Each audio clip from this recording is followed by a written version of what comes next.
હું શહેરની એક મોટી હોસ્પિટલમાં ડૉક્ટર તરીકે ફરજ બજાવતો હતો અને ત્યાં જ નર્સ તરીકે કામ કરતી એક વિધવા યુવતી મારા સંપર્કમાં આવી.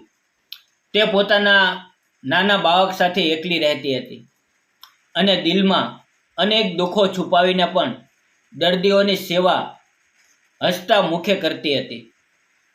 એક રાત્રે જ્યારે હોસ્પિટલમાં નાઇટ શિફ્ટ દરમિયાન ભારે તોફાન અને વરસાદ શરૂ થયો ત્યારે તે મારા માટે ગરમ ગરમ ચા લઈને મારી કેબિનમાં આવી. કેબિનના શાંત માહોલમાં જ્યારે તે ચા મૂકીને જવા લાગી ત્યારે મેં તેનો નાજુક કોમળ હાથ ધીમેથી મારા હાથમાં લીધો અને આગળ કંઈક એવું થયું તે સાંભળવા માટે મિત્રો કહાનીમાં છેલ્લે સુધી જોડાયેલા રહેજો. તો નમસ્કાર મિત્રો, મારું નામ આદિત્ય છે. હું એક સરકારી હોસ્પિટલમાં બાળ રોગ નિષ્ણાત તરીકે નોકરી કરું છું.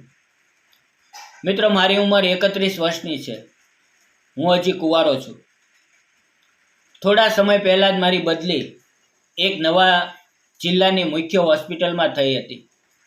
આ નવું શહેર અને હોસ્પિટલનો માહોલ મારા માટે સાવ અજાણ્યો હતો. હોસ્પિટલમાં દરરોજ સેંકડો બાળકો અને તેના વાલીઓ આવતા. આ બધી દોડધામ વચ્ચે મેં આઈસીયુ અને પીડિયાટ્રિક વોર્ડમાં કામ કરતી એક નર્સ પર ધ્યાન આપ્યું. તેનું નામ મેઘા હતું. તે આશરે 27 વર્ષની સુંદર અને અત્યંત શાંત યુવતી હતી. તેના ચહેરા પર હંમેશા એક અનોખી સૌમ્યતા રહેતી, પણ તેની મોટી મોટી આંખોમાં એક ઊંડી ઉદાસી છુપાયેલી દેખાતી. તે દર્દી બાળકોની કાળજી એવી રીતે રાખતી જાણે પોતાની સગી ઓલાદ હોય. એક દિવસ બપોરે મેં હોસ્પિટલના પટ્ટાવાળા પાસેથી જાણ્યું કે મેઘા ખૂબ જ નાની ઉંમરે વિધવા થઈ ગઈ હતી. તેના લગ્ન 3 વર્ષમાં તેના પતિનું કેન્સરની લાંબી બીમારી બાદ અવસાન થયું હતું. તેને એક 4 વર્ષનો નાનો દીકરો હતો જેનું નામ રુદ્ર હતું.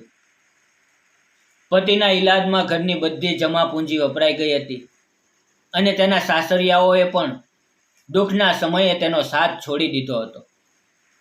મેઘા પોતાની મહેનતથી નર્સની નોકરી કરીને પોતાના દીકરાનું પાલન પોષણ કરતી હતી. મેઘાની આ સંઘર્ષપૂર્ણ વાર્તા સાંભળીને મારા મનમાં તેના પ્રત્યે અનોખો આદર જાગ્યો. હવે હું અજાણતા જ તેને વધુ ધ્યાનથી જોવા લાગ્યો. જ્યારે પણ તે વોર્ડમાં બાળકોને દવા આપતી કે તેમની સાથે રમત કરતી ત્યારે તેના ચહેરા પરનો મમતાનો ભાવ મારા દિલને સ્પર્શી જતો. એક રવિવારે મારી નાઇટ શિફ્ટ હતી. રાત્રે લગભગ 11 વાગ્યે અચાનક વાતાવરણ બદલાયું. બારે મેઘ ખાંગા થયા હોય તેમ વીજળીના કડાકા સાથે મુશળધાર વરસાદ શરૂ થઈ ગયો. હોસ્પિટલની બહાર શાંતિ છવાઈ ગઈ હતી અને વોર્ડમાં પણ બધા દર્દી બાળકો સૂઈ ગયા હતા. હું મારી કેબિનમાં બેસીને કેટલાક મેડિકલ રિપોર્ટ ચકાસી રહ્યો હતો. અચાનક મારી કેબિનના દરવાજે ટકોરા પડ્યા. મેં કહ્યું, અંદર આવો. દરવાજો ખુલ્યો અને સામે મેઘા ઊભી હતી. તેના હાથમાં ગરમા ગરમ ચાના 2 કપ હતા. તે ધીમેથી હસીને બોલી, ડૉક્ટર સાહેબ, બહાર ખૂબ ઠંડી છે અને વરસાદ પડે છે. તમે શાંતિથી કામ કરી રહ્યા છો એટલે તમારા માટે ચા બનાવી લાવી છું.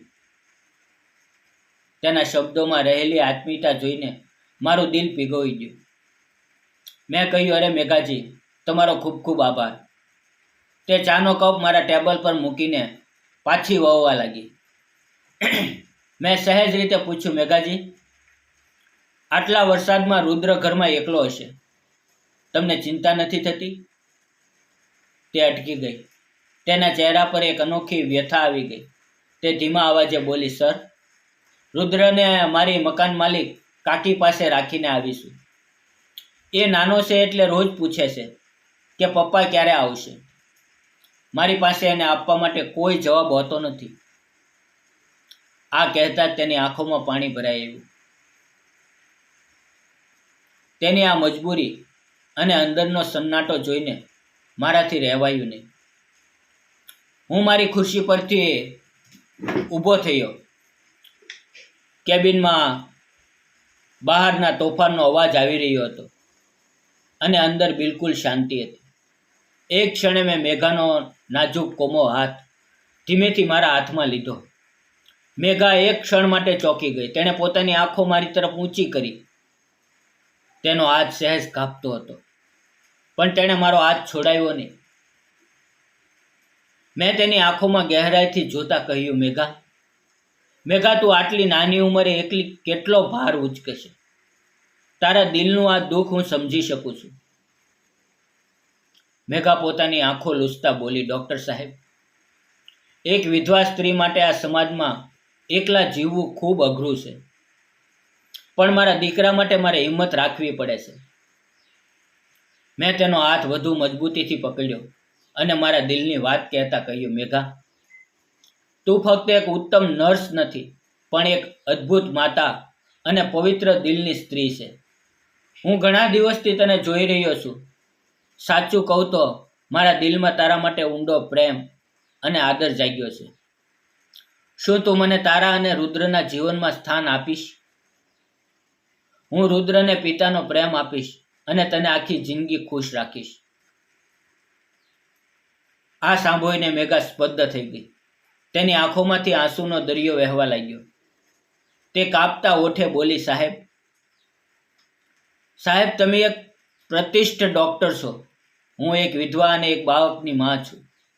સમાજ શું કહેશે? તમારા પરિવારમાં આ ક્યારેય સ્વીકારશે નહીં. મેં દ્રઢતાથી કહ્યું, સમાજ આપણું દુઃખ બાંટવા નથી આવતો મેઘા, અને જ્યાં સુધી મારા પરિવારની વાત છે, હું તેમને મનાવી લઈશ. મને બસ તારો સાથ જોઈએ છે. મારી આ ઈમાનદારી જોઈને મેઘા પોતાનું મોં ઢાંકીને રડી પડી અને તેણે સહમતીમાં માથું ધૂણાવ્યું. બીજા અઠવાડિયે હું મેઘા અને નાનકડા રુદ્રને લઈને મારા વતન પાછો ગયો. મેં મારા માતા પિતા સાથે બધી વાત સાફ મૂકી. શરૂઆતમાં મારા પપ્પા થોડા અચકાયા, પણ જ્યારે મારી મમ્મીએ મેઘાનો સરળ સ્વભાવ અને નાનકડા રુદ્રની માસુમિયત જોઈ, ત્યારે તેનું દિલ પીગળી ગયું. મારી મમ્મીએ મેઘાને પ્રેમથી ભેટીને કહ્યું, જે છોકરી આટલા દુઃખ પછી પણ હસતા મુખે બીજાની સેવા કરે છે, તેનાથી સુંદર વહુ મારા ઘર માટે બીજી કોઈ ન હોઈ શકે. માતા પિતાના આશીર્વાદથી અને પરિવારની હાજરીમાં સાદગીપૂર્વક અમારા લગ્ન સંપન્ન થયા. મેં મેઘાની માંગમાં સિંદૂર ભર્યું અને નાનકડા રુદ્રને મારી ગોદમાં ઉંચકી લીધો. આજે અમારા લગ્નને 2 વર્ષ થઈ ગયા છે. રુદ્ર મને પપ્પા કહીને બોલાવે છે ત્યારે મારું દિલ ખુશીથી ભરાઈ જાય છે. જે ઘર અને જીવન એક સમયે એકલતા અને દુઃખથી ભરેલું હતું, તે આજે ખિલખિલાટથી ગુંજી રહ્યું છે. દોસ્તો, આ હતી મારી અને મેઘાની વાર્તા. તમને શું લાગે છે? અમારો આ નિર્ણય સાચો હતો કે ખોટો? સમાજના જૂના બંધનો તોડીને જ્યારે આપણે કોઈ નિરાધારને સાચો આશરો આપીએ છીએ, ત્યારે સાચા પ્રેમની જીત થાય છે. મિત્રો, દરેક વિધવા સ્ત્રીને નવેસરથી સન્માનપૂર્વક જીવવાનો પૂરો અધિકાર છે. જો આ કહાની તમારા દિલને સ્પર્શી ગઈ હોય તો વિડીયોને લાઈક કરો, શેર કરો અને ચેનલને સબસ્ક્રાઈબ કરવાનું ભૂલતા નહીં. ફરી મળીશું આવતીકાલે એક નવી વાર્તા સાથે. ત્યાં સુધી આવજો. વિડીયો પૂરો જોવા બદલ આપ સૌ મિત્રોનો દિલથી ધન્યવાદ. જય હિન્દ મિત્રો. ફરી મળીએ આવતીકાલે. ત્યાં સુધી તમારું ધ્યાન રાખો. ખુશ રહો. ધન્યવાદ મિત્રો.